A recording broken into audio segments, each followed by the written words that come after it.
Hello, hello, hello, hello. How are you? I'm doing okay. Megan, Jonathan, Brian, we're all here. Well, not all of us because RJ's not here, but we're here. We're fighting rain. We're fighting wind. We're fighting sleep. We're fighting friends coming to visit us. We're fighting potential headaches. Nothing nothing, nothing can stop the Helping Friendly podcast from bringing you a recap of Fish shows from the previous summer tour or the current summer tour. I don't know. I don't know the words that are coming out of my mouth. But tonight, today, this morning, wherever you may be listening to this podcast, we are talking about Fish's single night show and single set show from Clarkston, Michigan, Pine Knob. Think it's still called the DTE Music Center. I don't know. What does fish.net It's say? back to Pine Knob now. It's back to Pine DTE Knob. renamed it Pine Knob. Hey, that's really good for an energy company to think about things like that. So we are here today to talk about the show that happened last night that almost didn't happen and then was short of happening and was, you know, it happened. It was a one set show that Fish, I would argue, kind of nailed. Would you I, guys I argue mean, I, that?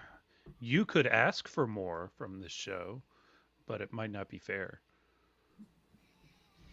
A lot of very Might not strong be. jamming, especially in the beginning of the show. Yeah. A lot of strong jamming, especially in Mhm. the beginning of this show. I agree with that. I'm really, really excited to Also in the dive middle, into this. Also in the middle and also maybe near towards the the end. end. It's kind of crazy. They spread it around. I have some theories about this. I'm really excited to dive into it. Ooh. We are going to be joined here shortly by Scotty King, big time friend of the podcast. Shout out one of the greatest Beyond the Pond guests and fans, one of the only guests of the short lived podcast, The Drop. Really, really good dude. Love talking fish with him. He's wearing an awesome hat as well. Scotty can be found at Mr. Scotty King on Twitter, as well as Clay Bird from the We Are Everywhere podcast. Clay can be found at WAE underscore podcast on the internet. Very, very stoked to have both them on. They're going to join us here shortly. Before they join us, though, we do have some business that we need to get through.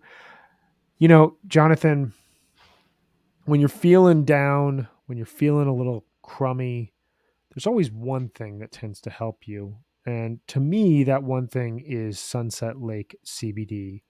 Is that something that helps you as well? Sometimes it does. Should I tell everybody about Sunset Lake CBD? Please tell everyone about Sunset Lake CBD. Well, Sunset Lake CBD's line of smokable hemp products are for the old deadhead and young fish fan, or young deadhead and old fish fan, whatever you got. Searching for the mellow body high. Smoking CBD has all the benefits of high THC cannabis without the paranoid or anxious side effects. With 9 different strains from this year's harvest, there's something for everyone. Hawaiian Haze is awesome for an outdoor show, as long as your joint doesn't get rained on. Cherry Abacus is best for the end of the night. All of the flower is grown, cured, and trimmed by Sunset Lake CBD farmers. And even better, Sunset Lake CBD's farm to table approach gets you great pricing on premium CBD flower by shipping directly from their farm to your door. I, I dig this stuff. It, satisfies that need might be strong, that interest, that want to smoke when it might not be the right time to get high on traditional cannabis. You can fall back on this and you could feel good, feel relaxed, and carry on with what you've got to get done.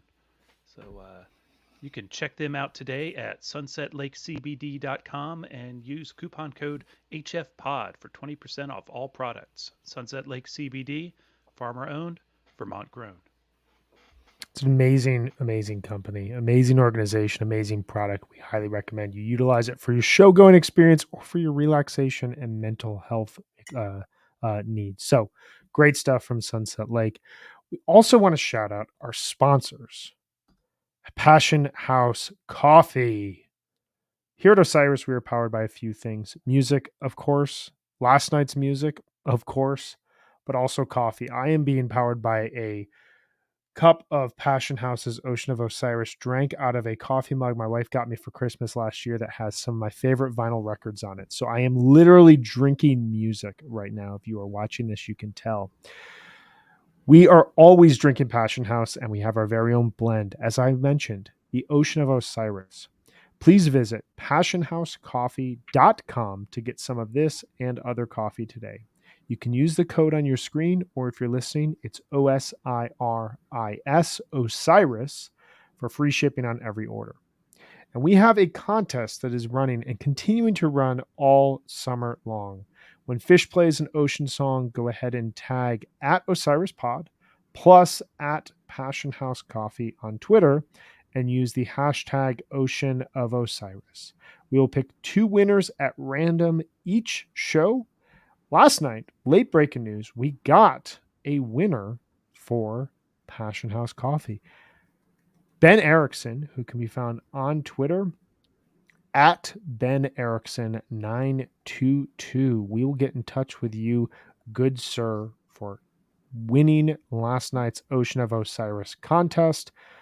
Everyone keep throwing your ideas out there. Fish is going back to the beach this weekend, and you can almost imagine, just knowing how cheeky Trey is, you can almost guarantee that Trey is going to be playing a ton of ocean songs. So A song I much heard the coffee ocean going out the sing, window. Shipwreck, Drowned, maybe Sea and Sand. And if they play Sea and For Sand, you know all what of that stuff. happens. You know what happens? What happens if they play Sea and Stand? Kind of a big Grand deal. prize winner, right? Mhm. What happens with the grand prize winner? Someone gets to have coffee with Mr. Tom Marshall and the big boss, Mr. RJB. Talk about On Zoom. life, talk about whatever you- music, talk about Questions. coffee, whatever you want to do. Lyrics, whatever you want to talk about. Present some of your own songs that you've been working on. I know that There we that's a super popular thing. So, you can do that. It's a ton of fun. Thank you to Passion House, amazing sponsor, amazing partner for this summer tour. And speaking of Fish in Atlantic City, you know that it's coming. It's coming this weekend. It's coming tomorrow. It's tomorrow. I'm picking Is up it my friend from tomorrow? the airport right after this pod because she's flying in for the shows. It's tomorrow. Can't wait. August 5th, 6th, and 7th. If you are still without tickets for Fish's AC run, you can get them at osirispod.com/AC. Get all Get on 3 that. tickets for that run. Should be amazing. It's a huge party on the beach. I remember when they played there last year, turning on the webcast before the show, and they just had the camera on the crowd. And it's summer 2021, and it was like, holy crap, there's a ton of people here all together. This is amazing. It was so cool to see. So if you need to get tickets still, go to osirispod.com/AC. In addition to Fish playing in Atlantic City, we have a ton happening in Atlantic City. We will be at the Anchor Rock Club on Saturday and Sunday. Saturday, August 6th and Sunday, August 7th from 2 to 4 p.m. both days. I'm going to tell you a bit about that. These are free events. No money out of your pocket. Just come hang out with us. Saturday, our wonderful co-host, Megan, is going to be there with RJ and John Barber to talk through his music, listen to him play an acoustic set, as well as recap Friday night show. Should be really, really incredible. Awesome hang there. And then on Sunday, we are doing a benefit for the Water Wheel Foundation. Again, this is from 2 to 4 p.m. We will be discussing Fish with special guests, auctioning off Fish vinyl, posters, shirts, and other hard-to-find memorabilia. We want to thank our sponsors at Tonewood Brewing. They will have a ton of their beer on tap, which is going to be awesome. And you can get your free tickets. You do need to RSVP, but you can get your free tickets at osirispod.com/ARC. Now, Meg, you're going to be there, which is going to be awesome. But what happens if you're, say, in Denver, Colorado, and you're like, I want to see Megan talk about Fish, and I want to see this John Barber set, and I want to maybe auction I want to maybe see if I can win some of these prizes that Osiris has on Sunday. What would you do? Well, it's going to be really easy. Everyone can be involved. You can just go to the link, osirispod.com/AC1. That's for the Saturday event. Log on at like 2:15. They're going to be having a giveaway going on through Whatnot, which is the auction platform we're using. And they're going to stream the show on Saturday too. And you can do a giveaway while you're waiting for the show to start and watch the whole event live. And then on Sunday, we're going to have the same link. It's osirispod.com/AC2. And you're going to be able to participate in the auction or just stream the event and hang out with us. We have incredible guests on Sunday as well. I just did the tech call yesterday. It's pretty exciting who's going to be there. It's just going to be really fun. I also don't think I'm allowed to say this, but I saw the amount of tickets we've sold, and it looks like it's going to be a really fun, full event. So I really want everyone to come because it looks like we're going to have a big crowd, and that's really exciting. So come hang out. Come say hi. Super, super exciting. I wish I could be there, and Me too. I'm going to be watching from afar. I'm very, very excited to see what this is like. It's going to be awesome. It's going to be awesome. We also have 2 more events that we want to tell you all about, and then we will get on with the show. The first is on Thursday, August 11th. RJ and I will be in Milwaukee, Wisconsin for an evening of music and conversation with Riley Walker. This event is going to be incredible. It's at a venue called the Cooperage, which also runs shuttles from downtown Milwaukee to Alpine Valley for the fish shows, for the 3 shows over the weekend. Go there, hang out. They've got some great local beers on tap. There's food trucks around. You can rent kayaks and go hang out in the river behind the venue. Come inside, listen to some music, listen to some conversation with Riley. He is amazing. You can get your tickets for this at osirispod.com/Milwaukee. And we want to let you know that support for this episode here comes from 88.9 Radio Milwaukee. It's found on the dial at 88.9 FM. Radio Milwaukee helps its listeners discover new music across genres through its 2 unique radio channels, 88.9 and HYFIN.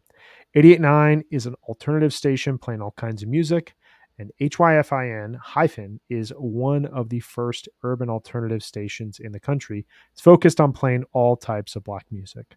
Throughout its 15 years on the air, Radio Milwaukee stations have been the first in the country to play artists like Lizzo, Alabama Shakes, James Vincent McMorrow, Valerie June, and more. Both stations add just released music every week. They have a gender-balanced playlist, and they amplify Milwaukee-based artists. Listen online at radiomilwaukee.org or through the Radio Milwaukee mobile apps. We're so stoked to be sponsored by 88.9 Radio Milwaukee and cannot wait to bring you this show a week from today. Get your tickets now. $15 in advance, $20 day of show. And then finally, we've highlighted Megan. She's doing everything that she can in Atlantic City. I'm doing stuff in Milwaukee. Jonathan, this dude on the screen here that I love talking music with, he and I are going to be hanging out later this month at the Larimer Lounge on Wednesday, August 31st for an evening of music and conversation with the band Taper's Choice. Taper's Choice is a collective. Dave Harrington's in it. Alex Bleeker's in it. Chris Thompson from Vampire Weekend's in it. They all got together.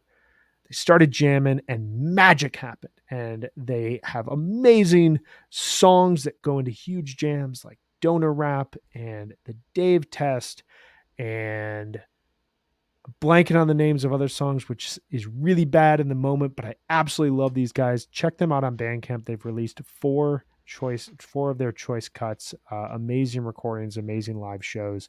Really can't wait to interview these dudes and see them play. So get your tickets for that at osirispod.com/Denver. Finally, very excited to see those guys play. Very excited. Very, very, very excited. Finally, before we go live here with our guests, thank you all for hanging with us as we're giving you all the insights. There's so much happening here at Osiris. We do want to shout out our good friends over at Wook Plus. They have a ton of great content. The Lot goes live on Wednesdays, pre-show. There's one more Wednesday gig here for the summer tour next week in Toronto. They also go live for the Afterfish After Show, 15 minutes post-show. You can watch both of them either on Twitter at Wook Plus or on YouTube by searching Wook Plus. Great dudes. All 3 of us have been on their shows. They're a ton of fun. It's a really, really great hang. We would encourage you to check them out. Anything else that we need to say before we bring on our esteemed guests? No, let's get those guys on here. Yeah, let's get Let's into get it. them on here. Let's start breaking down that puddle of a show, if you will. You know what I'm saying? We are going to bring on right now Mr. Scotty King and Clay Bird. How are you guys doing here today? Doing good. Yeah, drying out.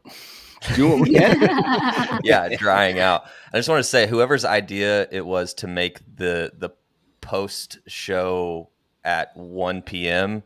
hats off to you, because it's like the perfect amount of time to like get woken up and shake everything off and not be There like it is. hungover on the podcast. So thanks for making it such a great time. Yeah, You know, and not- a lot of thought went into that of like how Mhm. how early can we do this that it's still relevant and that people aren't on lot, but how late can we do it that the people who we're having on have recovered from the night before. So I Yeah. appreciate you noticing that. It's a perfect balance. Yeah. Scott, I got to give you the shout out. We got a comment here from Sean Taylor. Mr. Scotty King is also one hell of a teacher, friend, and human in general. So, based on everything that he says about fish, at least you know he is a good teacher, he is a good friend, and a good human. What do you teach, Yeah. Scotty? I'm a high school history teacher. Very nice. Yeah, Cool. so, yes, we'll offer some perspective from a historical perspective too, from Pine Knob, maybe. There it is. Yeah, thank you for the one about the border. Also was my concern today, but thank goodness for smart app technologies that know how to get around and get us across the border in time. It was a very smooth crossing today. So, choice. Did you We're make good. Did you make the drive home after the show, or did you wait until this No. morning? Not Okay. advisable. We were lucky enough to have a friend who lives in Grosse Pointe who was willing to drive us to and Mm. from the show, which was awesome. Yeah, no, we definitely did a sleepover. But I've got a kid's 8th birthday party to host almost immediately when we're done here. So it's been tight. Wow. We're Full scared. day. We got, Squeezing we it got in. up I early love this it. morning. That was Yeah, a we big got day. it. Well, we will march on through. Thank you so much for joining us. We're so No thankful problem. that you guys were both able to come here. I think the best way to jump into this, like one of the defining stories about this show, is obviously going to be the weather, which I don't remember exactly what time it was yesterday when I got the first notification, but a friend of mine who is a constant worrier about fish and fish related events just sent me a picture of the Detroit area that was like some green, a lot of yellow, a ton of orange, and then like a bunch of red right over Detroit. And he was like, I don't think this show is happening tonight.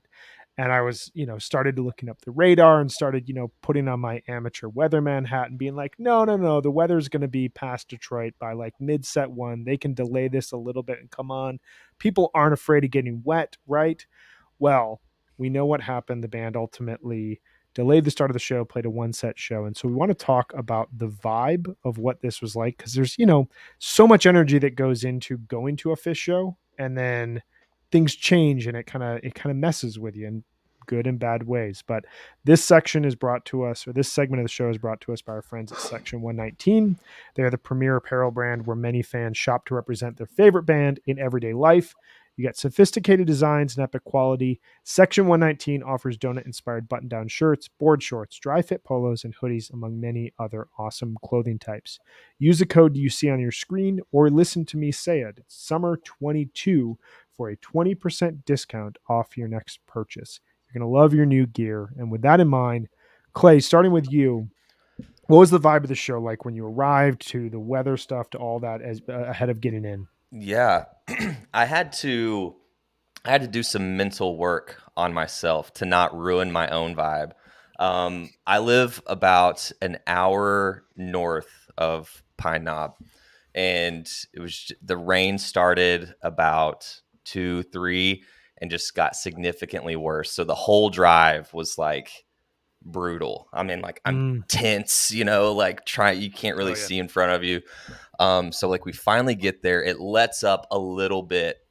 I think we got to the lot about right around 5-ish, 5:15. It still was raining, but then it started to let up for about 45 minutes to an hour. And we're like, okay, this is good. This is positive. People are starting to get out of their cars and mingle a little bit. And then it starts up again. And then there's the thunder. And then there's the lightning. And there's like, oh my God. And I was like, please don't cancel the show. Please don't cancel the show. Just like everyone, But once, you could get your cell phone to work, and seeing the updates from the band, and Surrender to the Flow was helping out with getting stuff, and seeing that we were gonna have one set, then the chatter starts. Like, oh, they're gonna do a Game Hinge set, or they're gonna do it's gonna be a heater, it's gonna be the best. But the vibe overall, from what I saw, the rain really didn't dampen people's moods too much. I think there was a level of anxiety, not knowing what was going to happen. But once we found out that the show was going to happen, everybody was in good spirits from what I saw. Awesome. So that tension, is this going to happen? And then finally the relief. Yeah. Tension and relief, a little bit of a different type of jamming than Fish typically does. Scotty, what about you? Was it a similar vibe for you? How was it for you? For sure. I mean, we were monitoring just like everybody else, glued to the radar, and the system was kind of moving like this. And there was just that one moment of hope early in the afternoon. They're like, oh, maybe it's going to go north. Maybe it's just going to miss us. Everybody was kind of like watching it, kind of tracking northeast on the radar. And then there was this inevitability. We got to the lot about 4:30, and we had just head down to Shakedown, and the blackness, and you could see the front just coming in, and we're like, nope. Turn around, head back to the car. By the time we got back to the car, like, dudes beside us had like a full tent set up. They're like, should we put this away? And the second the guy said, should we put this away, it started to go airborne. So like we immediately run over, grab the tent. Everybody takes a piece of it. We drop the tent. We spent the first half an hour of the storm, which was like the front of the storm, huddled underneath this guy's tent. And then like Clay said, there was like a bit of a reprieve. People ducked back into their cars for a bit, but the whole the joke became, every time you went to get out of your car, it just started raining harder again. So it became sort of that embrace the suck mentality. Everybody just collectively was like, okay, no, it's like ponchos and whatever, just we're in this. And then it became kind of like one of those hangs, right? Like everybody didn't care about the rain so long as the lightning and the thunder went away. And that like literally people looking at their watch every time a thunderbolt went down. You're like, oh, half an hour from this, everybody's familiar with that kind of general rule. But it was really cool. I got to I hooked up with a guy I haven't seen in 20 years. They had like a Westphalia that we ducked into for a good solid 45 minutes, which was this amazing reprieve. I literally told the story about this guy on the Attendance Bias podcast, which published this week. Like, it's the same guy. I got to say, I told a story about you. It was just like, that's awesome. Yeah. It's just, lot sometimes cannot be great, but Pine Knob is a great lot. Just the way it's set up. It's got that row of trees there. It's been the same since time in memoriam. It's just, what you're going to get there. So it was a good lot. And then it became the waiting game, just like everybody else. Now, I'd be remiss if I didn't mention this quickly. I have a bad track record with fish cancellations. And between Toronto in 2013, getting into Curveball and driving into my camping spot the second the announcement's made that it's off. I'm a Coventry kid. Like you want to talk vibe. There's this feeling I'm now very familiar with a show. I'm scared to go to a show with you, Scotty. I gotta say. Yeah, exactly. And I said that to I was apologizing to people. I'm like, this is me. I'm sorry. This is me. It's happening. It's where I live. This whole Michigan, Southern Ontario, we know those bands of storms on those hot summer days. But there really was a sense that we were going to get in. Like, people remain fairly optimistic, and the one set, everybody's talking about Fenway. Everybody's like, remembering, no, we're going to get it one set. And then of course we thought the energy was just going to be pure heat because we're all pent up and we've had a couple extra hours in the lot, and we thought it was going to be a bomb. And it was great. It was just great energy once you got inside. And we do need to talk about how we all got inside too, because I don't know about your experience, Clay, but my ticket never got scanned, never got checked. No, yeah, I had the same experience. There was a guy coming through like as we were in line, and he worked there, and he was like, just so you know, they're not checking tickets. He was like, just go in. Wow. And that's exactly what happened. Everybody was just wanted to get everybody in, right? Yeah. And I was like, okay. Well, because the turnaround from them announcing the doors are open to them being on stage was about 35 minutes. I want to say something like that. Like we got the Twitter update, and I went to turn on the live fish webcast maybe 10 minutes later, and then they came on. It was not this like structured process. So I'm Mhm. wondering if they were kind of just get everyone in as quickly as possible. Yeah, Well, the the line was moving alternative- so fast. We were like, either like we couldn't believe the line was moving that fast. We thought people had Yeah. literally stormed the gates. Then we realized Yeah. people were going through the metal detectors and they were going no sound whatsoever. It's like someone hit the mute button. Yeah, and they just- had it turned off. Had them turned off. Get it. I mean, the get it, alternative get I it. love that. is that they try to Yeah. check tickets, and you get, people don't get in until halfway through the one set that you're going to get. Right. Yeah. Right. And, Yeah. it's nice to hear about a venue that is interested in you guys having a good experience, as opposed to, Exactly. enforcing the rules or whatever. Yeah. Right. Big shout out That's shout good. out to Pine Knob because like we'll talk about it later, Mhm. but they blew through a hard curfew as well, right? So that was Yeah.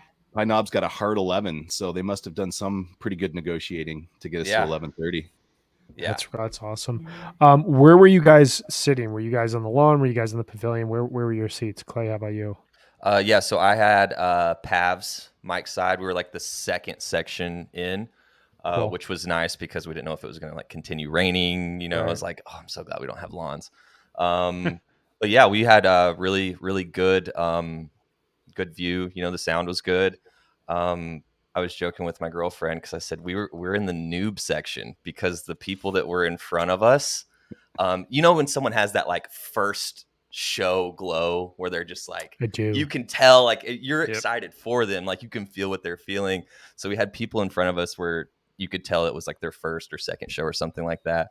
And then the people behind us, in normal circumstances, I kind of would have been irritated by this, but just the vibe with everything, I didn't mind it so much. The people that were behind us kept asking after every song started. They were like, "What's this song called?" I'd be like, "Stash," this Carini. And I finally just like, it was happening every song. So like, I just kind of like got in front of it. And like every time a song started, I turned around and said what it was. But everyone was happy. Everyone was having a good time. And our seats were good. Good sound. Cool. I Yeah. went to a baseball game last week with a family friend who was bringing their au pair, and she was from England. Who was her first baseball game. It was a very similar experience where I was like, "That's a hit. That's a strike. That's a ball. That's a mitt." It's like walking Of course through it's everything. a ball. Right. and Everyone's just like, seen a ball, whether you've been to a baseball Yeah. game or not. It's the round This thing. is a Brian. ball. She's like, you're mansplaining. I get it. so I get it. condescending. Thanks. Yeah. Is this called a bat? I'm Is just that trying to what be this is? helpful. Come on, Yeah. Scotty. What about you? Where were you sitting? So we were page side, lower pavilion, great Cool. sight lines, very happy where we were.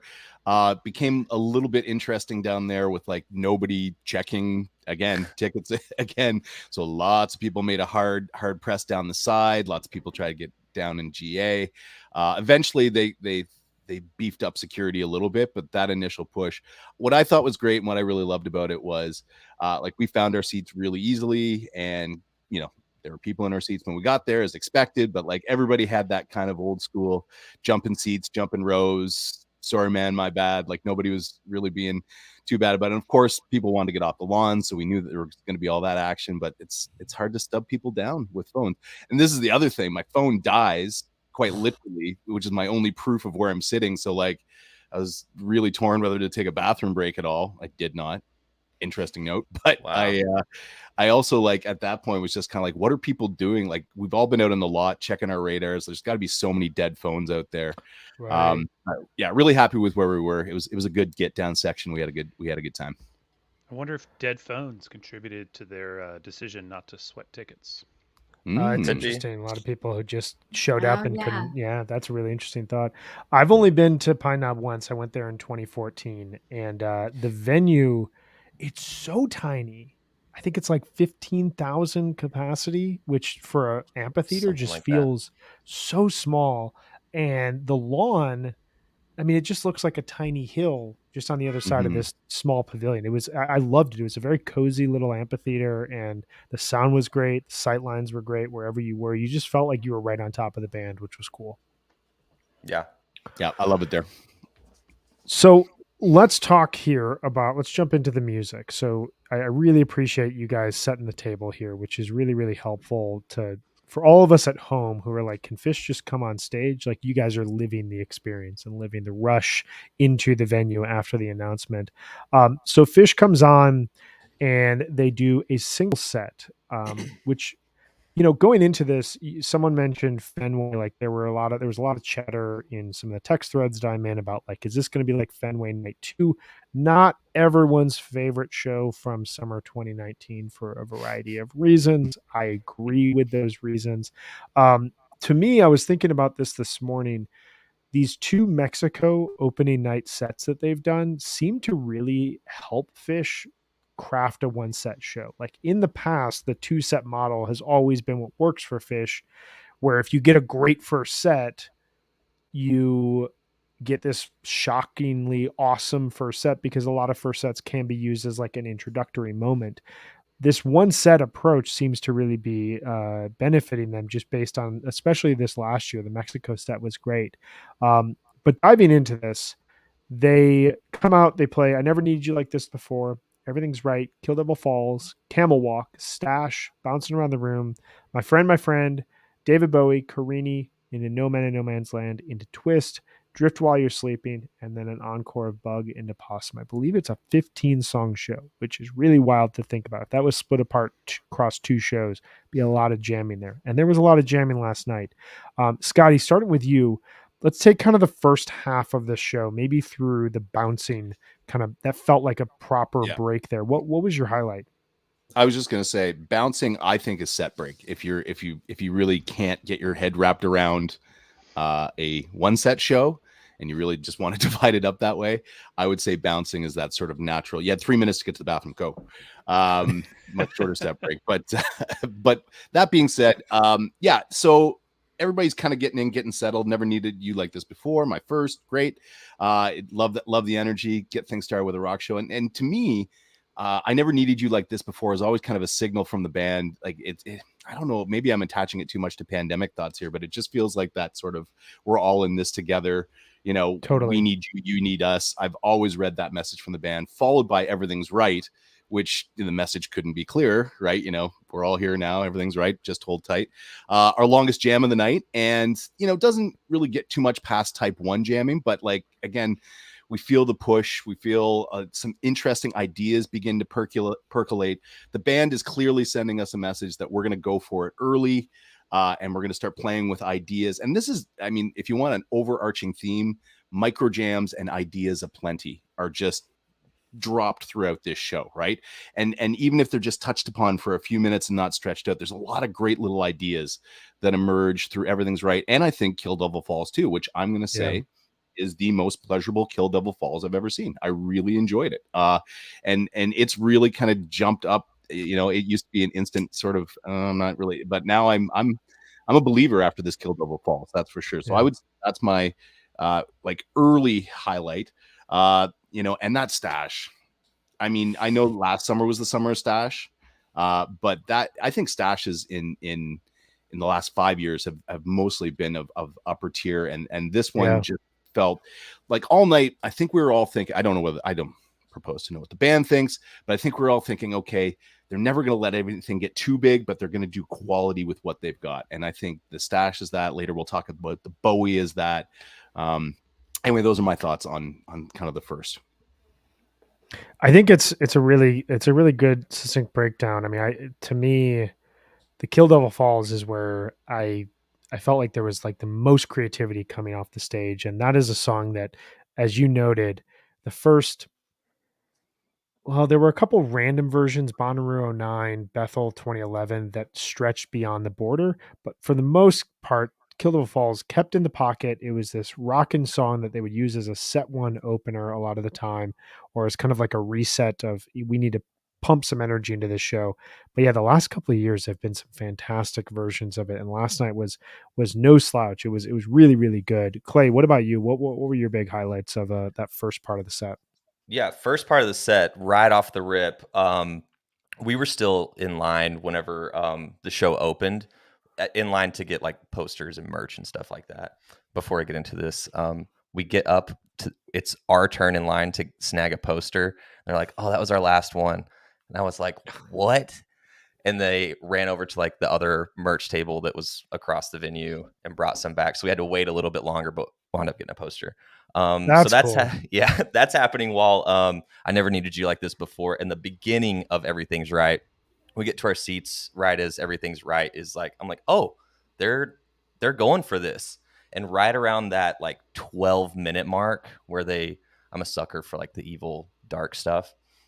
That's right whenever they give us a little section, like 2 to 3 minutes, maybe 5, of some like they fall into this pocket and it's like dark and it's groovy. So I really enjoyed that. I would say that's my overall highlight of the show. But then, as Scotty mentioned, the stash is nothing to ignore as well. That was a really what's the word? I guess cohesive. It was a very cohesive stash. And then for the most part, with the beginning of the show, those are my two highlights. We can get into the Creanie later if you want to break it down in sections. For the most I part, do. those two. Yeah. Brian does too. That there's a great moment on the webcast. I don't know if you guys probably didn't catch this inside. You know, it's always a different perspective, but Sure. they had the camera on the crowd from the stage as Stash moves into that like peaking jam, and there's a guy 2 rows back. He just has his arms up and just like starts like vibrating with the band, and he's just got like mouth open. He's just like ah, and I was like, that is Jonathan Hart whenever Fish goes into a Stash second jam. Like it's that once Stash goes from Stash to hey, we're taking Stash into a different direction. Like he was. It was one of those perfect moments like the Hood Kid from the 2016 show, Yeah. you know, where you're just like, that dude right there, he's totally feeling it in the Yeah. moment, and we at home all get to be there with him in this moment. Jonathan, Megan, what were your guys' highlights from the first part of this this set? I feel I have to defend myself real quick before I let Please. Megan go, which is to say that I'm never on the rail, but yes, I probably am reacting euphorically when they take the stash out. And I like the other jams you guys have mentioned. I think Kill Devil Falls is particularly notable because it's not one they do that a lot with, but the stash is definitely my highlight. A kind of bright major key kind of feeling, a little upbeat jam as opposed to maybe the dark stash that I dream of, but still a lot of fun, and they stayed with one another all the way through, and you know, outstanding. Do you guys think in any way that because the upbeat jamming was something I was thinking a lot about when we were listening to these highlights. Do you guys think in any way that like they kind of, I don't know if this is conscious or what, but you know, I'll throw it out there. Last night had to be a bit of a challenge from a fan standpoint. You talked about this, Scotty, like the sense that like you're seeing the radar and you're like, is this show going to be canceled? Like, have I canceled another Fish show? Is this what's happening right now? People are like up and down, and you get out of your car. You're like, oh, it's finally passed. Nope. Storm's back again. That they were kind of just like trying to transcend that through like upbeat music and upbeat jamming, because nothing goes nearly as dark as the night before. To add to that, you got to think the band is going through something similar. They may not be Totally. looking at the radar, Of although course. somebody is on their end, but you know, Trey may not be. But you know, they're like, when's the show going to start? Somebody's going to let them. Well, we got to wait another 30 minutes. We got to, you know, they're aware, and they want to play that show. Like you guys want to be in there, we all want to be in there. They want to play it. They're there. They're ready. They're psyched. Trey, we all know Trey can't not play. He, you know, he's booking shows in between shows, like on, like, it's wild. So you know they're champing at the bit, and I think that might impact that energy.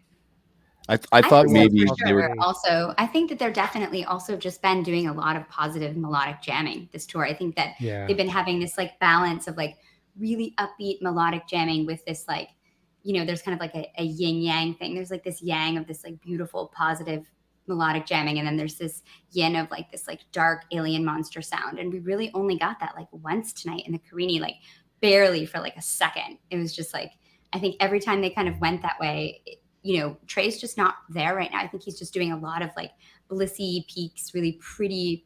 I felt like that was what they fell right into, and everything's right. That jam, it's so effortless how they fall into that these days. And it was just beautiful right away. Just absolutely stunning, gorgeous jam. And you could hear Trey like building these blissy peaks. And then you just heard Mike come out back like, no, we're actually going to Funk Town, everybody. And it was just like, he was just slapping away. And it was so good. I was like loving where it got to at the end. That was like my highlight of the first part of the show, was the last like 2-3 minutes of that Everything's Right jam. Super funky, super sexy, like really good. I felt like it had legs and could have kept going. I mean, 17 minutes Totally. is great, but I felt like it could have kept going. And then on the webcast, I saw Trey turn around and like look at Fishman, and Fishman's like, we're stopping this, you know, like, You hear this beat I'm throwing down? You want to Yeah, stop like- this? you're stopping this. And then you just see Trey kind of like, and it let it peter out and start up Kill Devil Falls. And I was like, come on. Yeah. Yeah. It was I still really But I loved think set. that time crunch. I think that time crunch was in mind, right? Yeah. Like they just started, and they're like, they had to be feeling that Yeah. too. So going back to like trying to predict what the band was feeling one way or the other. Yeah, they know they have a 1 hour set that's looming over. You could, where I was standing, you could literally see the stage clock, right? Like that's just like, Ooh. I know it's I What a hate it 'cause I buzzkill. can't not look at it, Yeah, but serious I buzzkill. have to. It I definitely think the factors into blissiness. Trey's thinking. Yeah. And so I think the blissiness is definitely was a reaction to maybe trying to keep everybody's spirits high. I thought maybe they were taking the extra time before the show to learn Thunderhead and give us that Thunderhead moment we've been waiting for how many years That was now? in my pick Waiting 5. so long. Yeah, Dreams but, never die. yeah. I think when we talk about the Creanie, we'll talk about that almost turn toward the darkness, but it was all light all the time. I know, it was right there. I felt it too. And even touching know. back with what I was saying earlier, like I had to keep myself in check with, keeping the positive vibe. No pun intended about the sound of the jams, but it's hard. We all have expectations going into the show, whether we want to or not. They're ingrained in us. The type of jams we want, the type of songs we want, the type of songs we don't want. And as I mentioned earlier, like I want the darkness. You can sing Live, Laugh, and Love all you want. In Soul Planet, you can sing about whatever you want to. But whenever we switch on that type 2, like let's go deep and let's go dark. And so just setting myself and being like, okay, just go with whatever happens. They're playing happy right now. We want to bliss out. We're going to bliss out. Don't fight it. It's like, yeah, just, you can't fight it. And so that's what I was having. Surrender to the flow. Exactly. Yeah. Surrender But I to know the what flow. you mean. It's Yeah. so hard though, because like I think we all care about this so much, and we don't Right. get to do it all the time, right? Exactly. So it's Right. just like you have this on your calendar, you're just counting down, you know? Right, And so I think that builds that sense of like anticipation and anxiety and expectation. So Mhm. good for you for surrendering to the flow. Yeah. It's not easy. Yeah. I think it's also, Scotty, you talked about this, the timing of it, and I want to talk about that a bit as we get to the back half of the set here, because I feel like this is something that they struggled with in the past with these one set shows, and I think that this is part of what, at least in my mind, these Mexico welcome sets have helped, is like they go into those shows like the Fenway show and this show. They're going in thinking it's a 2-set show. Who knows what they're sound checking? Who knows what they're thinking? Trey's compiling a song list and is like, I want to play these songs. The Fenway show ultimately felt to me, and I would say like the Chicago 2013 shows where they had so much like rain on, rain off. They play the 3-set show in the middle. Those shows felt like he was trying to cram all of the songs that he wanted to play that night into a single set. And so Fenway's just like boom, boom, boom, song, song, song. Here's a little bit of jamming, but here's more songs. Last night at least felt in line to me with the Mexico welcome set from this year, where you had some songs where it ultimately felt like a longer first set, but you had a lot of improvisation where they kind of freed themselves. And especially on the back end, to me, that Carini No Man twist segment, you hear the band exploring in the same manner that they would in a second set, where they kind of in the past may have said, we have 45 minutes left here in the set. Let's play 6 songs. Here they're like, let's let these songs breathe a little bit. Now, again, that's me projecting. Who knows how accurate that actually is on stage, but that was how I took away from it. I'm curious, Clay, for you, what was your big moment from the back half of the set here that you really liked? Well, I'm glad you let me go first, so I'm not just saying what everyone else is going to say. Obviously, the Carini. Yeah, it was a definite highlight, but I don't want to overshadow the Bowie. I took Thank you. my girlfriend and worry. I both. He said, "Don't worry." We'll cover it. Bowie I fan swear. is here. Yeah. So this was my girlfriend's fourth show. And prior to meeting me, had no knowledge of Fish, didn't know the jams or anything. And after us being together for a couple of years, she recognizes songs now. She can tell whenever stuff goes type 2. She knows she's developing her own taste within the band, like we all have, which is refreshing, right? Feels good. And even after that Bowie, she turned to me and she was like, "That was a solid Bowie." And I was like, "You know what? You're right." I was like, I wanted a couple of more That's minutes, but I was great. like, yeah. And I just like one of those Proud moment. yeah, Yeah. I was like, yes, man. Yes. You get it. Yeah. You get it. Yeah, exactly. awesome. Yes. So the Bowie was my first, outside of the, Everything's Right, was the first time in that show to where I was like, okay, like, even though I put my expectations aside, like I got something with some meat on it, So the Bowie was great. And then the Carini, like we all mentioned, like teetering on stepping over to the dark side, like just waiting and waiting and waiting. But it was so good and perfect. I don't want to say the perfect amount of time, but it was long enough to explore multiple themes. Didn't really teeter over the way that I would have liked it to go, but it was still overall great. I have nothing bad to say about either one of those jams.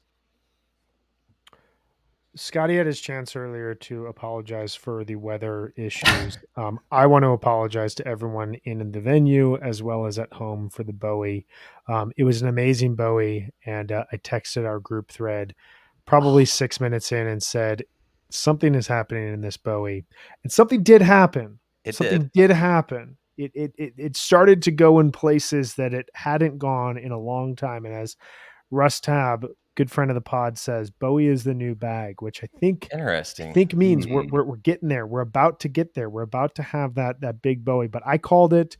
I feel like I called a perfect game in the 6th inning. Texted a bunch of friends, hey, turn on the A's. We've got a perfect game going right now. It's going to happen. And then 3 pitches later, there's a single into the outfield and it's off. So I apologize to everybody who's listening, who's going back to it. But there were some moments in that Bowie. That was an incredible Bowie. But Scotty, what was your big highlight here of this back half of the set? Right. So I have to admit, like I've been, Brian, we've probably been talking to each other for about 5 years or so, roughly speaking. Tune into the pod all the time. There are 2 people in the world that I think of when a Bowie comes on, and I think, will this Bowie jam? And they're on screen with me right now here. Between Jonathan and Brian, I know both of you crave this as much as the rest of us do. Megan, I'm not excluding you at all. 97 kid, you've got some Bowie love as well in you. I know. Of course. But like, thanks. We were there, and I was willing it, and like I was actually there with someone who's only seen about 4 or 5 shows. He was getting a lot of things off his checklist, and I was convinced as well. I was holding his elbow because he's a very tall man. I was just like, okay, brother. All right, brother. This is, I think we're gonna go. But that being said, great Bowie. Not all timer, not the jam. Because I really did think if this was the opening of the second set, this was going to be our tentpole jam for the second set. I felt 25 minutes in, and yet that clock that I could see, I swear to you, it was telling me the same thing, which was that tick tock tick tick tock tick. They had things they want to get. They were cutting the ballads. Our cool down song is bouncing, and then we are flooring it into the second set. This is my band brain thinking. Like this is what I'm thinking. Right. So I do want to highlight the Bowie. The other thing that I want to highlight, and we'll probably talk about the Creedy now, is because my phone's dead. I can't take notes for this. I always like to have a few thoughts that I'm having during the show, and due to the nature of shows, memory can be tedious at best. So I had this like phrase I kept repeating. Remember this for the pod. Remember this for the pod. Okay. The Carini Oasis Supreme Lowrider. Carini Oasis Supreme Lowrider. Yeah. Because and then when I listened back to it on the drive this morning, so we had the Carini, and then They packed into 3 minutes and 41 seconds 4 different ideas of where they could have got, because it got really Sigma Oasis-y there for Yes. about 45 seconds. And I sang along with it. I'm like, nope, there's Sigma Oasis right now. And then because I've got the 2012 Disease Supreme on the brain from Pine Knob, which I was lucky enough to be at and lucky enough to like champion as one of my great unsung things that everybody needs to hear if they haven't heard it. Mhm. I heard a little bit of that do do do do do do. I'm like, okay, there's a little bit of the Supreme, and then the Lowrider. It was just, yeah, there was a lot of emotions to feel all at once. A lot of things. Can I just that say, it had worked. Go ahead, John. there's this amazing moment sitting at home watching the show on Fish Twitter where there were about 5 or 6 different songs teases being spotted by 30 or 40 people, all in the span of like 5 minutes, and all 3 of those were in there. I texted these guys about Lowrider, but it's yeah, it was actually kind of hilarious to see everybody just like rattling off different songs. Some of them I have no idea where they got that from. A couple of them I was like, yeah, okay, yeah, Yeah, Sigma I'm pretty Oasis. They've been convinced. jamming a lot throughout the summer, and Love Supreme. I have heard that elsewhere this summer too. So yeah, and I'm sure it's in there. Ben Gardner here, good friend of the pod. I started singing the Love Supreme melody in a deep baritone in my section. Sorry if that was Yes. obnoxious to Yeah. people around me. Never obnoxious to be singing a Love Supreme, especially when you're hearing that. I definitely heard the Sigma Oasis as well. A Lowrider was, I'm just checking the stats because when they started playing it, I was like, oh, this would be a pretty cool bust out, wouldn't it? Like, I don't remember the last time they played it. 7/15/2003, 551 shows ago. So had they committed, that is a huge stat for people to have, even without They the got a little commitment, jam. like the Yeah. jam, Yeah. the little jam. It was Yeah. great, and they were definitely playing it. We just didn't have the lyrics, so Fish.net is not allowed to put that up there unless people riot and come at. No, I'm not That's true. suggesting you Let's should do put a that. petition Do out We're right not now. do that. encouraging No. Go find Scott Marks at the water wheel table in AC. Do not do that. No, Do not do that. don't They are bother very, very Scott. Let good him people. enjoy So his funny that show. map that came out. Oh my gosh. Well, Jonathan, I want to turn to you because I know you've been sitting here patiently while we've all been talking about this David Bowie. You have the floor. Okay, so this David Bowie's trash. No, I'm kidding. But everybody here is right. Everybody who's commented already is right. It's a good David Bowie. It modulates a little bit. There's a couple changes, but it never really leaves the ground. It floats gracefully along the ground, and it lands beautifully, which is like the framework for a deep, amazing David Bowie. But it's not that one yet. And yeah, Brian, I appreciate your apology for ruining this jam, but I want you to know that I had several people tweet at me. Other people I saw them tweeting about, this could go. Well, stop. Just stop. Jinxing it. Let it go. Let it happen. And then afterwards we could be all like, fuck yeah, but just let it get there before you celebrate. Yeah. So maybe Don't count your chickens before they hatch. It's the same thing. It happened to me when AC/DC Bag started going out at the Man, and I slightly regret my exclamations over it because the one at Merriweather was the more exploratory one, but we're still waiting for that that to cross like 15 minutes and really go off there. So I understand what you mean. We all just get so excited. This is Fish's fault. I get it. They've I'm held excited these jam too. vehicles back, and now they're saying, hey, we might actually do this. If you think I am not watching the thing with my phone in my hand, just like ready to go, it happened. Scotty's watching the clock on stage. That's You're what I'm doing. You've got Don't a watch the timer So much clock on stage. anxiety. I'm not watching the clock. I'm not timing anything. You'll know it when you hear it. We'll all know it when we hear I it. swear And when it's we all over love and we look doing back this. and it's only been I 9 know. minutes, but somehow goes into some of the deepest space, like that split open and melt the other day, that's the win. It doesn't have to be long. It just has to depart and return. Very good. That is the line. Very That good is the point. line. Yeah. Yeah. The That is it. length of a jam does not determine its greatness. Totally. No, Totally. not at all. Totally agree with that. I'm Megan, sorry that you could see the clock, Scotty. That's Yeah. Yeah. I It's the know, worst. and It's then the you worst. can't And it was not bright look, red right? too. Like it wasn't like yeah. it wasn't like unavoidable. It was like your old Yeah. first digital clock that used to wake up for school every day. Just the red digital haunt me. Rude. The worst. It's a lot of money to be spent if you go over that. They've got to be reinforced there in the show. Megan, Yeah. what about you? What was your big highlight of this last part of the show?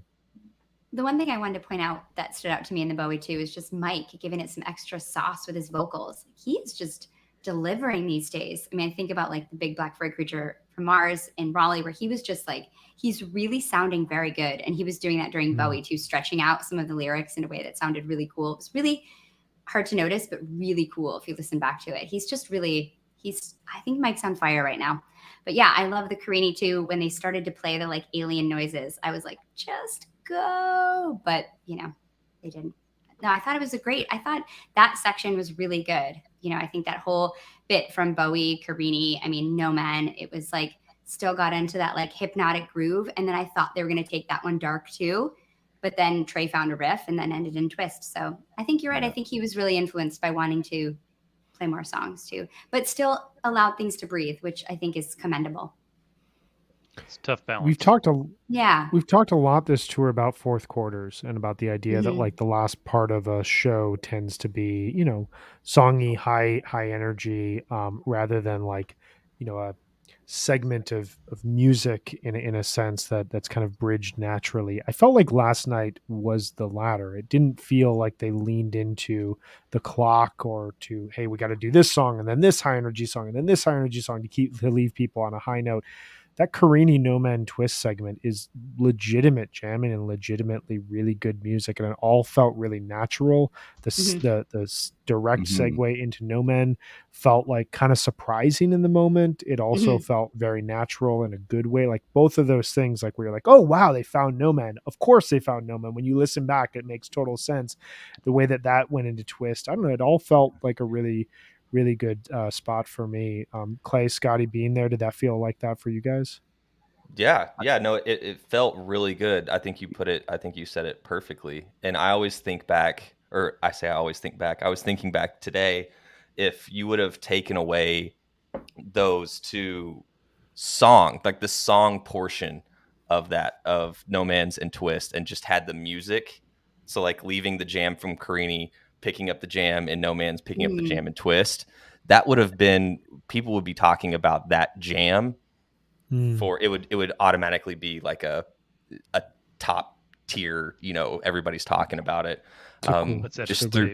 Just through some lyrics in between it. So there's some audio editing. That's definitely kind of a theme of this tour though. There's been like these kind of like micro jams right at the end of songs. And so it sometimes feel like it's just one long jam that they're just kind of like putting songs in between in a way that's pretty cool. Exactly. I also thought the set had a really nice kind of thematic bookending to it. Like you were saying, Scotty, there was that really, I Never Needed You and Think About Everything's Right, total pandemic songs to me, just because of like the Sigma Oasis release and also just like I Never Needed You when Trey came out on the Tonight Show. Like those moments just always remind me of that. And Drift While You're Sleeping was just something that really hit me hard when I was during the pandemic. That was like, those Ghost of the Forest songs are so intimate and so honest. And I think that he had a really nice kind of bookend to the beginning and the end of the set that to me gave it a really nice flow and thoughtfulness.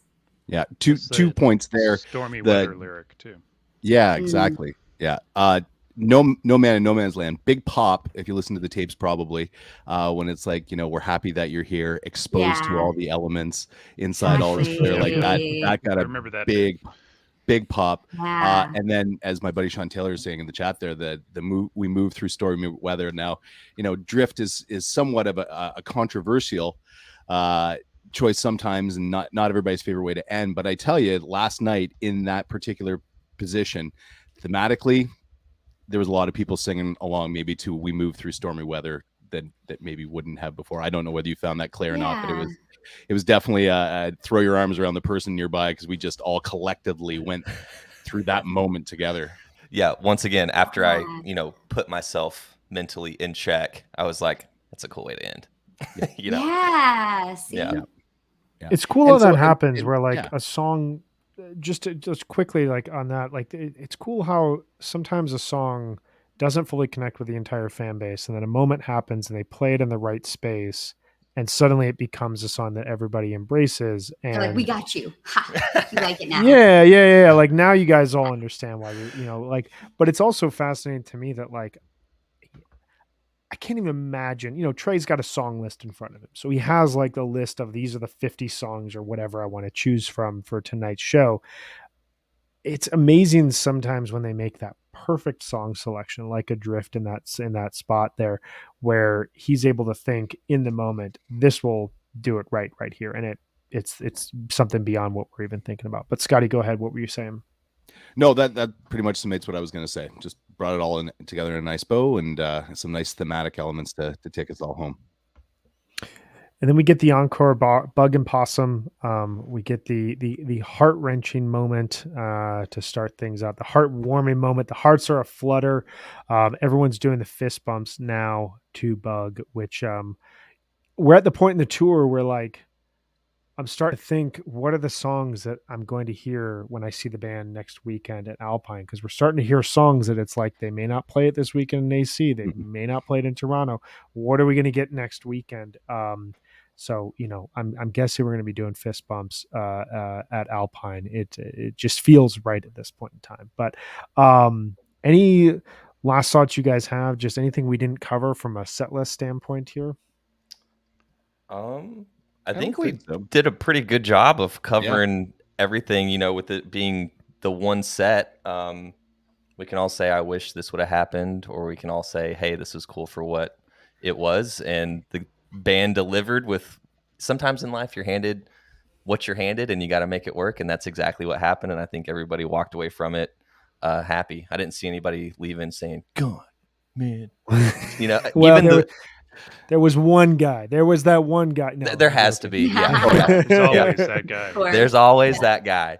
But it is a really good point. Like last night was in line with the last couple of years. It was a lemonade type of night. We've had challenges and we work our way through it, which brings us to our final segment of the show here, which is our free lasting highlight of the show. This is if we're in 2027, 2032, looking back on the summer of 2022, what was the moment that people will be going back to? And this is brought to us from our friends at Fans for Racial Equity, who seek to build an anti-racist live music scene and promote liberation through racial equity in the world at large by activating the collective power of our community, by facilitating thoughtful engagement around race and its intersection with other issues, Free empowers fans to challenge discrimination and systemic oppression wherever they see it.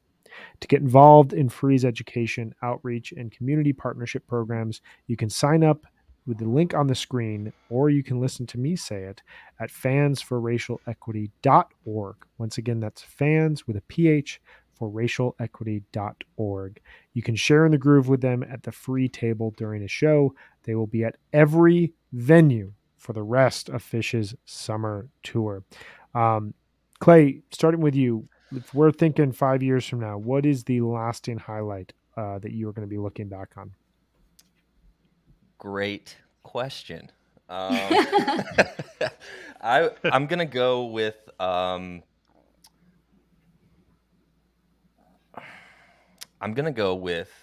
the Everything's Right from the 12-minute mark to the 15-minute mark.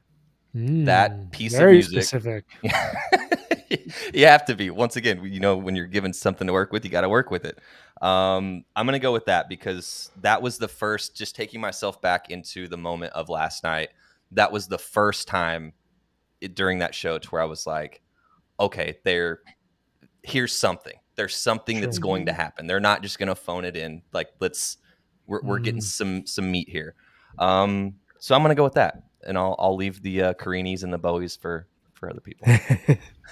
That's a good moment. I was on bedtime duty last night, and I put my daughter to bed, and I walked out right as Everything's Right was leaving the song and moving into the jam. And around that point, I had that same feeling of like, this is not Fenway. This is something very different in terms of the one set show. Scotty, turning to you, what's your lasting moment from last night? think it's gonna be one of those shows that if people are scanning back through the summer of 2022 and they need a nice bite-sized picture of what 2022 looked like via sort of micro jam, positive jam, whatever, you could just dial up this show and have it all in one neat, compact package. Sometimes we do that. We go back through the years as like, what did I miss? Because this is obviously going to be overshadowed by Blossom, but it carries a bit of that energy through. So I think from that perspective, it might just be a curiosity in the tour, or in your own personal stats. You go back and it's like, oh yeah, I want to remember what it was like to feel that wet and listen to a show. But that being said, for those of you that are making your summer 2002 or 2022 playlists out there, you're probably going to throw that Carini No Man's in your block. But don't sleep on the Bowie either. I mean, it's obvious, but sometimes the simplest answer is the correct one. That's it. I love that. That's great. Jonathan, how about you? What is your lasting highlight from last night's show? I mean, I think the thing that people are going to remember and come back to is the Carini No Man's Land or the Everything's Right. I've been sitting here the whole time, bouncing back and forth between them. Notice that neither of those were my highlights from the first or second half of the show, but that's just me. Those were my highlights, the other things. So, but I think it's probably going to be, people will dial this up and they'll be like, oh, look at that Carini, and they'll go with it, and they won't be wrong. They won't be wrong. That's good. Meg, how about you? I think it's the Everything's Right. But I also think people will be talking about the weather and the encore that he dedicated to the girl that he sang with. Those are probably things that people will be talking about. I think these are all good suggestions, and I like how your heart is warm towards the end. It is Shout cool out to that Jovi. Trey. Yeah. Shout out to Jovi. It's cool that Trey connected the dots between that Grand Rapids acoustic show and last night. Really, really special moment. I think I'm going to go from a musical standpoint with the Kill Devil Falls. We talked about it at the top of the show. That, to me, like just the way that they dove into that song, the way that song seems to represent the way the band is able to just escape their songs so easily right now without any effort. They just dive in, and they, Trey finds a new riff that's aligned with the song, but gets them away from the song's like kind of musical proper moment, and they just go off running, and who knows what's going to happen at that point in time. And Kill Devil Falls, there was a moment where I was like, we could get like a 25-30 minute jam in this set. We don't have to, but we could get one just based on the way that they're playing. And listening to that back this morning, I was like, this is just full of ideas. If you're going to wrap a jam up, not many better ways you can do it than wrapping it up in a camel walk. So I really dug that segment of the show, and I will probably be going back to that years from now. Really, really excited about it. Well, Clay, Scotty, thank you guys both for hanging with us here. This was a ton of fun. Glad that you guys were able to wring yourselves out. Maybe the sandals, the footwear still needs a couple more days to dry on like a hot, dry, dusty porch, but really, really appreciate you guys hanging with us here. This was a ton of fun. Yeah, no, thanks for having me. It was a blast, and I always love to get to sit down and talk fish for however long. Thank you So so thanks much. for having Clay, me. will you tell us just a little bit about your podcast? I Yes, will. thank you. I will. I also have a fish-based podcast. It's called We Are Everywhere. The handle's right here. And basically, I just talk to other fish fans from all walks of life about how you got into the band, favorite jams, favorite songs, not so favorite songs, and just share some cool stories from the road. And you will all be future guests at some point. So I'll return the favor and have you guys on mine. We love it. Thank you. Thank you so much, man. It's a great show. And Scotty, we know that we will be talking with you a little bit further down the road as well. I think that you're joining us for the Toronto recap. So we'll be excited That's to hear. correct. No border Awesome. crossing. Hopefully no crazy rain, although I can't speak too certainly about that, but hopefully it works out. So far, so good. The long range looks like it's going to be good. I'm already looking. It's that time. You got to Like, plan it. Yeah. I was like, oh boy. And You've Toronto doesn't earned handle it. it. Yeah, they got their own drainage issues. That's for you've sure earned too. it. But have fun in AC. Those that are doing AC, and we'll see you back here for the Toronto recap. Yes, Cool. yes, yes. Yeah. Thank you guys. Have a great day. Thanks, guys. And we will talk with you guys both here soon. See you See ya. guys later. Thanks, guys. Ciao. All right. All right. Well, we will be back. Surprise, surprise. We're going to be back tomorrow. We had so much interest, so much excitement around our Midwest runs, and so many people who wanted to talk with us about it that we were going to come back tomorrow. We are going to be bringing on Dave Schlesinger as well as Ben Gardner to talk through not only Fish's Midwest shows in Blossom as well as in Pine Knob, but also the tour at large. We're going to be talking favorite shows so far, favorite jams so far. So join us tomorrow, 1 p.m. Eastern, same time, same place, for a very special bonus episode of the Helping Friendly podcast on tour. We're also releasing one of our premium episodes tomorrow. We talk as a small group about our favorite underrated moments of the previous week of tour. We've done 2 of those thus far. We've got another one coming out tomorrow. Sign up for HFPod Premium through Osiris Media on Apple Podcasts. Just a short little, small little token of appreciation for what we do, and we are more than happy to continue bringing, and excited to bring you guys more bonus content for that. So we will see you all tomorrow, and then we will see you again. Last thing I'm going to say, on Monday, if you want to catch our HF Pod recaps this weekend from AC on Saturday and Sunday, you are going to be doing that through I'm just pulling up the notes here right now. Drum roll. Through the Whatnot app. All of those links will be available if you go to osirispod.com/AC1 for Saturday's show and osirispod.com/AC2. You can watch the live show on Saturday as well as the auction/live show on Sunday. And then we'll be back right here on Monday to talk with you about the final night of AC, plus wrap up the entire AC weekend. So thank you everyone out there for hanging with us today. Thank you to Scotty and Clay for hanging with us here and talking with us about a very soaked and fun single set show from Detroit, just outside of Detroit, from Pine Knob. Jonathan, anything else? Did we forget anything here? It seems like enough. It was a good time. This was a I'm good glad I time. stayed Always home good and to dry hang out. though, but it looks like it was a good time for those who made it. It was a fun show. We will be back tomorrow. Excited to talk with you all about just kind of where we're at in the tour this far. Thank you all for listening. Talk with you all soon.